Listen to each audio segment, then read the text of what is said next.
Euron, revisando la composición del gabinete de Giorgia Meloni, recientemente investida para el gobierno en esa coalición llamada de centro-derecha, con Fratelli d'Italia a la cabeza, entre los tres partidos, eh, Forza Italia de Berlusconi, a pesar de que no puede, en parte por edad y en parte por las limitaciones de la justicia, también con la Lega Nord de Salvini y por supuesto Fratelli Italia con Giorgia Meloni.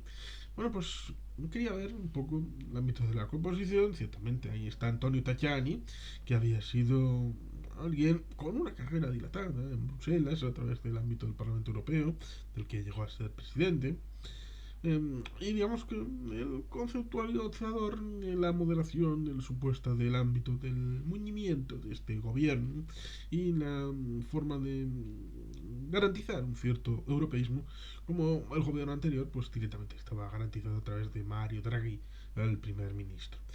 Pero bueno, era curioso e interesante la circunstancia respecto a quién participa o no participa en el Consejo de Ministros, hasta que bueno, pues vi la composición después de las funciones, lista de ministros italianos. Ahí está la primera ministra, Giorgia Meloni, el viceprimer ministro Antonio Tajani, el segundo viceprimer ministro Matteo Salvini, y luego todos los ministros de diversas cosas que establecidos, con lo cual, bueno, pues hay un diverso grupo interesante, lo cual es curioso porque tenemos un ministro que se llama The Business and Made in Italy, así, Made in Italy en inglés, lo cual es curioso. Pero bajando más para abajo, hay Possible Current Additional Members, posible miembros adicionales del Consejo de Ministros de Italia, lo cual es sorprendente. Los presidentes de las regiones con estatuto especial tienen el derecho a participar en sesiones del Consejo de Ministros en materias relevantes para ellos que sean discutidas. Distinto de los asuntos generales para todas las regiones.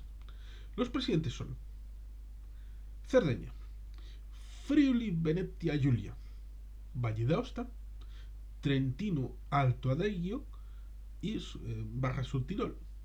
Con lo cual tenemos ahí 1, 2, 3, 4 y 5 presidentes de regiones con estatuto especial.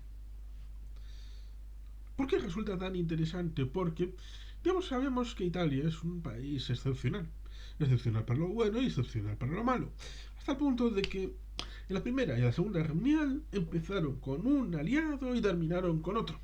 Y siempre teniendo la idea de acabar con el ganador. En la Primera Guerra Mundial se hicieron caquita al inicio, prácticamente en el primer segundo de la guerra, en tanto en cuanto habían asumido una fórmula en donde las potencias centrales contaban con Italia. Pero se quedó en neutral, a pesar de que había firmado un acuerdo diplomático. Italia, siempre fidelis. Bueno, pues esta Italia acabó siendo parte de la Entente, es decir, de los aliados, en terminología proyectada desde la Segunda Guerra Mundial hacia el pasado. Mussolini, que fue el ídolo durante los años 20 del señor Hitler, y durante prácticamente una década, tenemos en que cuando este llega el día 30 de enero del año 1933 al poder en Alemania, empezó a cambiar las tornas y Alemania a convertirse en el faro de los fascistas. Hasta el punto de que cuando entraron en la guerra y entraron en el ámbito de la conquista de Francia, los franceses les frenaron en los Alpes, en la frontera hacia el mar. Tuvieron que ser los alemanes los que bajaran hacia Lyon y hacia la zona de Chamonix, Grenoble y todo esto, hacia la zona de Niza y Marsella, para poder sacarles del atasco. Luego volverán a hacerlo en Grecia en el año 41, cuando tengan que atravesar toda Yugoslavia. Esta gente, ¡ay! ¿Cómo son los italianos? Siempre con más lambrusco en la bodega de los barcos y con agua siempre en el desierto para hacer pasta, raviolis e fettuccinis.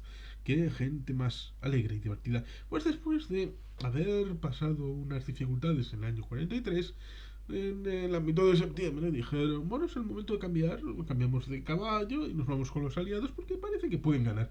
Y entonces es cuando cambiaron de caballo, pero con temores. Por eso, al final de la Segunda Guerra Mundial, pensando que podían ser troceados, como lo fueron en el ámbito del Dodecaneso, territorios que habían sido donados a Italia después de Versalles, pasaron a ser parte de Grecia, y ahí está parte del asunto con el ámbito de Turquía, que piensa que las islas del Egeo son suyas, pero Grecia es el legítimo propietario para las instituciones internacionales. Pero ese miedo se extendió al territorio propio de Italia, en las regiones que eran más propicias de ser expurgadas del territorio italiano. Recordemos que Italia, el idioma italiano en realidad no existe, existen 11 variedades dialectales de lo que ponemos el cuerpo exterior, que liga a la idea de que todo es italiano. No, en realidad no, llamamos italiano a un grupo de lenguas. Pero bueno, son cosas que pasan. Pues esos 5 grupos de territorios eran Sicilia, Cerdeña, las islas, por lo tanto, difíciles de controlar, y por ejemplo en la isla de Sicilia, vinculado a tratos con la mafia a la hora de incorporar el ámbito de la isla. Recordemos El Padrino, recordemos los Corleone y recordemos a los jueces que lucharon contra la mafia en los años 80 y 90, incluso uno que fue volado precisamente en el trayecto del aeropuerto de Palermo a la propia ciudad. Que paz descansen.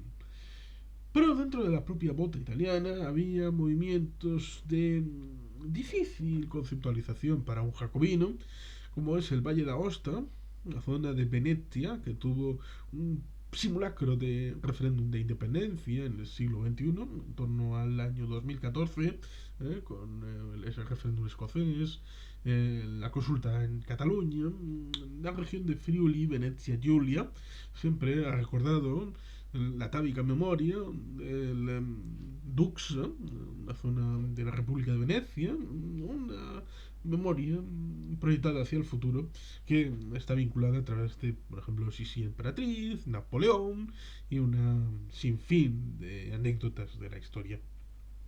Y por supuesto, el Trentino, al Totillo, el Subtirol, que está vinculado al Tirol austríaco y también de otros territorios, pero fundamentalmente el ámbito del Tirol austríaco, vinculado Bolzen, Bolzano, que es toda esa zona del Alto Adigio, que conforman actualmente una euroregión en el ámbito de la Unión Europea, donde el alemán es el idioma más importante.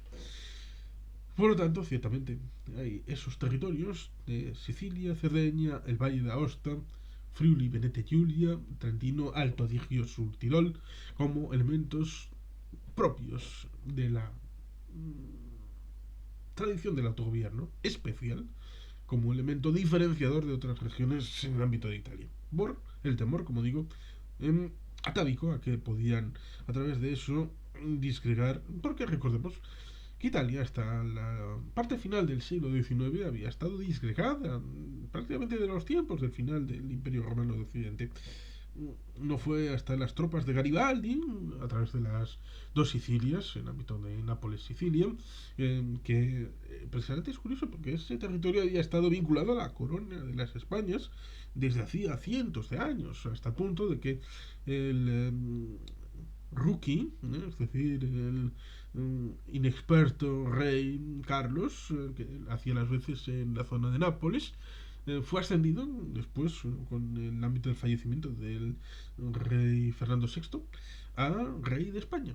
Fue ascendido de rey de Nápoles a rey de España. Fue todo un elemento de promoción para su carrera política. Pues ciertamente, ahí está el momento en el que a finales del siglo XIX se constituye el Estado italiano, y a partir de ahí es donde empieza a fluir la nueva narrativa, pero las narrativas siempre pueden tener meandros y vericuetos.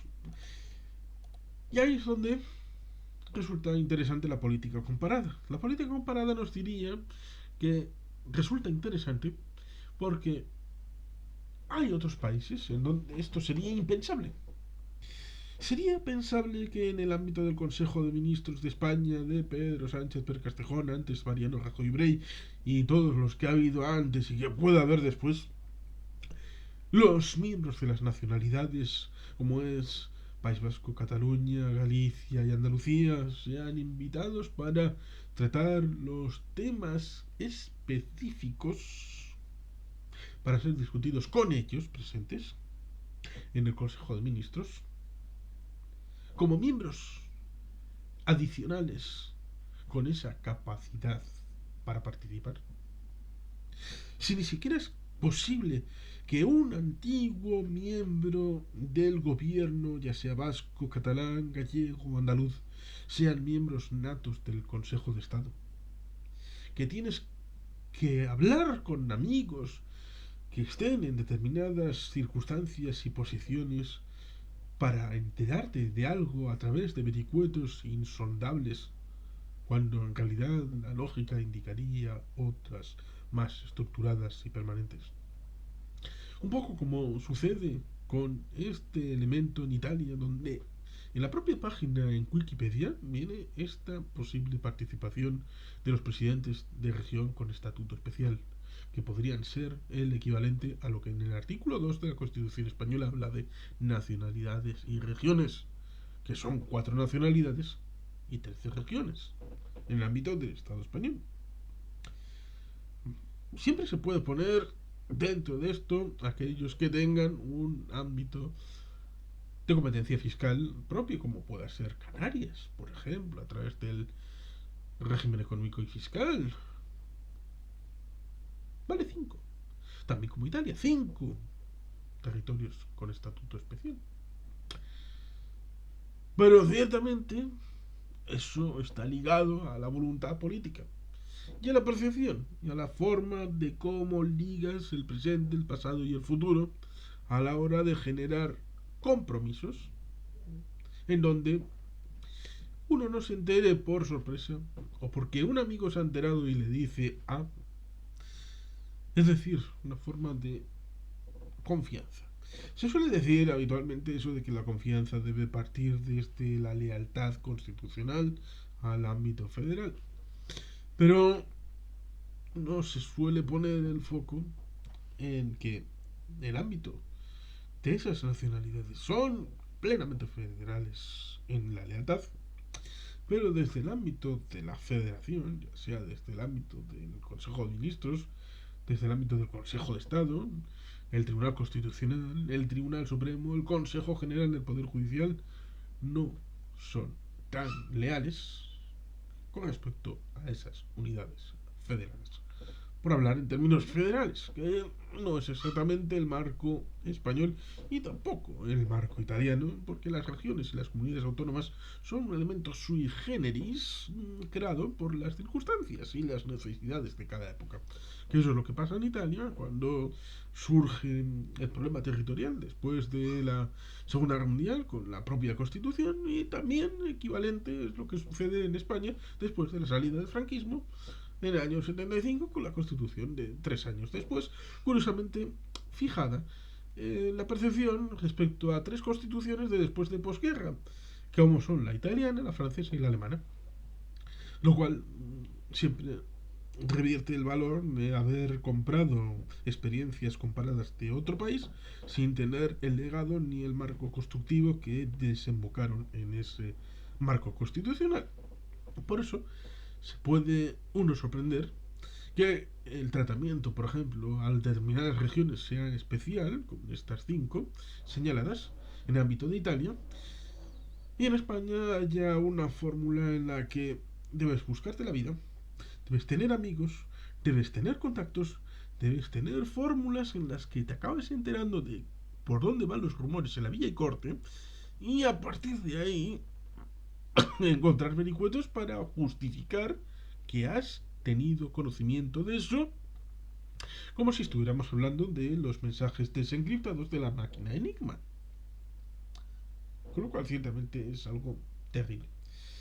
Que España debería de en algún momento cambiarlo, esa percepción respecto a la diferencia que en Italia está solventada, incluso interiorizada, hasta el punto de que podría decirse que esos presidentes son en parte miembros natos del Consejo de Ministros del país.